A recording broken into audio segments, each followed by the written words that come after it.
ሰበር ዜና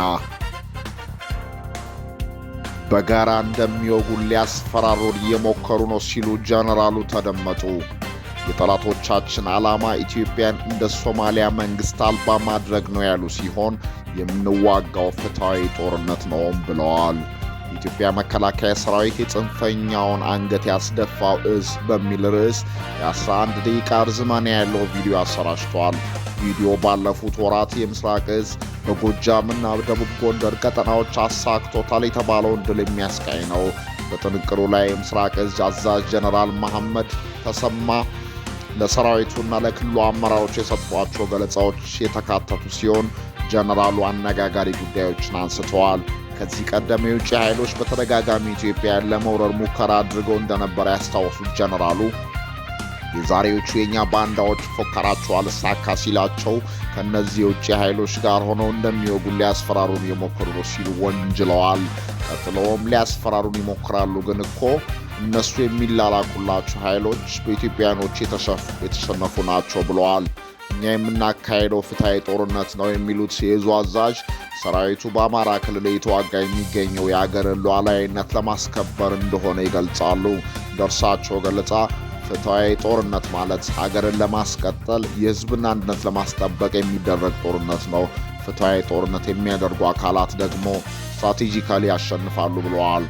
እነርሱ ደግሞ ይህችን ሉዓላዊት ሀገር በኃይል አተራምሶ አፍርሶ እንደ ሶማሊያ መንግስት አልባ አድርጎ ሀብቷን በቀጥታም በእጅ አዙርም ለመቀራመት ስትራቴጂ ነድፎ የሚሰሩ ናቸው ሲሉ ገልጸዋል።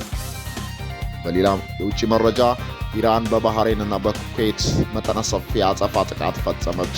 ኢራን አሜሪካ በፈጸመችባት የሁለተኛ ምሽት መጠነ ሰፊ አየር ድብደባ የአጸፋ ምላሽ ለመስጠት በባህሬንና በኩዌት የሚገኙ የአሜሪካ የጦር ሰፈሮች ላይ ከፍተኛ የሚሳኤልና የድሮን ጥቃት ሰንዝራለች። የኢራን ጦር ባወጣው መግለጫ በኩዌት የሚገኘውን የአሜሪካ ፓትሪዮት የአየር መከላከያ ስርዓት፣ በኳታር የሚገኝ የቅድመ ማስጠንቀቂያ የሳተላይት መገናኛ ማዕከልና በባህሬን የሚገኙ የወታደራዊ ነዳጅ ማከማቻዎች በተሳካ ሁኔታ መምታቱን በይፋ አስታውቋል። ይህ እርምጃ የተወሰደው አሜሪካ በኢራን የባህር ጠረፍ ላይ የሚገኙ 90 ወታደራዊ ኢላማዎችን በመምታት ከፍተኛ ጉዳት ማድረሷን ተከትሎ የተወሰደ ያጸፋ እርምጃ ነው። ጥቃቱን ተከትሎ በባህሬንና በኩዌት የማስጠንቀቂያ ደወሎች ሲሰሙ አድረው የነበረ ሲሆን የኢራን ባለስልጣናት ብትመቱም እንመታችኋለን በሚል ዛቻ አሜሪካ ጥቃቱን ከቀጠለች እርምጃው ይበልጥ እንደሚበረታ አስጠንቅቀዋል። በሌላ በኩል ፕሬዚዳንት ዶናልድ ትራምፕ ኢራናውያን ደውለው ስምምነት ለማድረግ ፍላጎት እንዳላቸው ቢገልጹም በምድር ላይ ያለው ወታደራዊ ፍጥጫ ግን ግጭቱ ወደ ለየለት ክልላዊ ጦርነት የተሸጋገረ መሆኑን ያሳያል።